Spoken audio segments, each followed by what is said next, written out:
Hi everyone, I did want to go over just a few more common reasons we see for TMS claim denial. Number one, verification.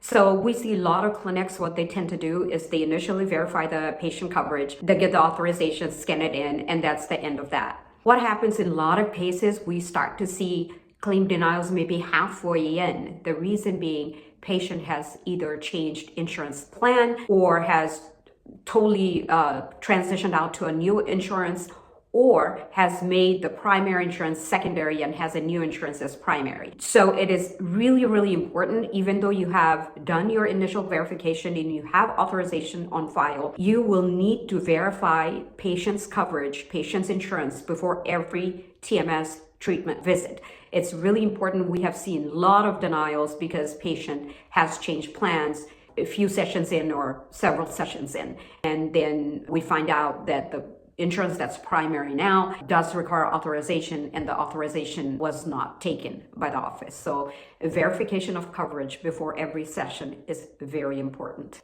I want to go over also Medicaid. Some state Medicaid does not cover TMS service. Let's say you're in Virginia, Medicaid Virginia does not cover TMS codes, but Michigan Medicaid will cover TMS. So in case your state Medicaid does not cover TMS, look out for the hidden Medicaid plans.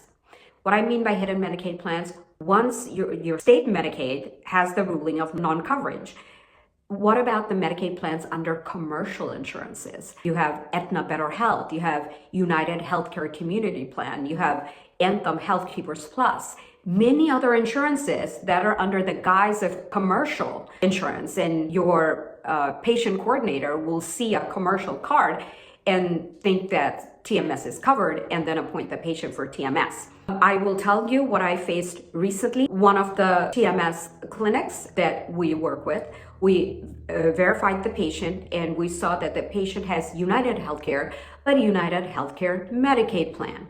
And Medicaid in this state does not cover TMS, so United Healthcare Medicaid plan does not cover either. We did put alert, we did let the staff know and the manager know that, hey, this patient's TMS will not be covered. The office took it on themselves. They called United Healthcare and they asked, do we need an authorization for TMS for this patient? And they said, no, you don't.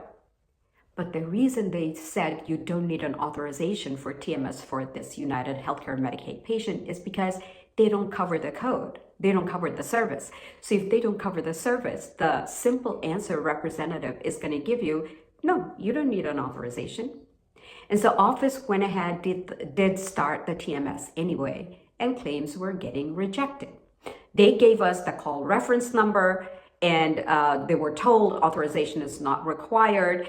Again, we had to refer them to our alert, and our explanation email that we had sent them is because those service codes, the TMS service codes, are just not covered. So the answer will be authorization is not required. And they did have to write off those sessions. So it's very important to get those hidden plans for when the main Medicaid, state Medicaid, does not cover TMS. Some commercial insurances might still cover, but then again, it's payer specific. Be very careful about that. Staff training is crucial for staff to see a card and actually decode the card. So United Healthcare, you see United Healthcare, it's commercial, right?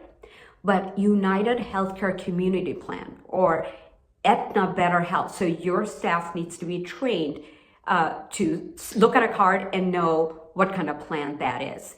Create a cheat sheet, have regular meetings, have regular training, and then you can avoid claim denials and stop losing money. Thank you. I hope this helps.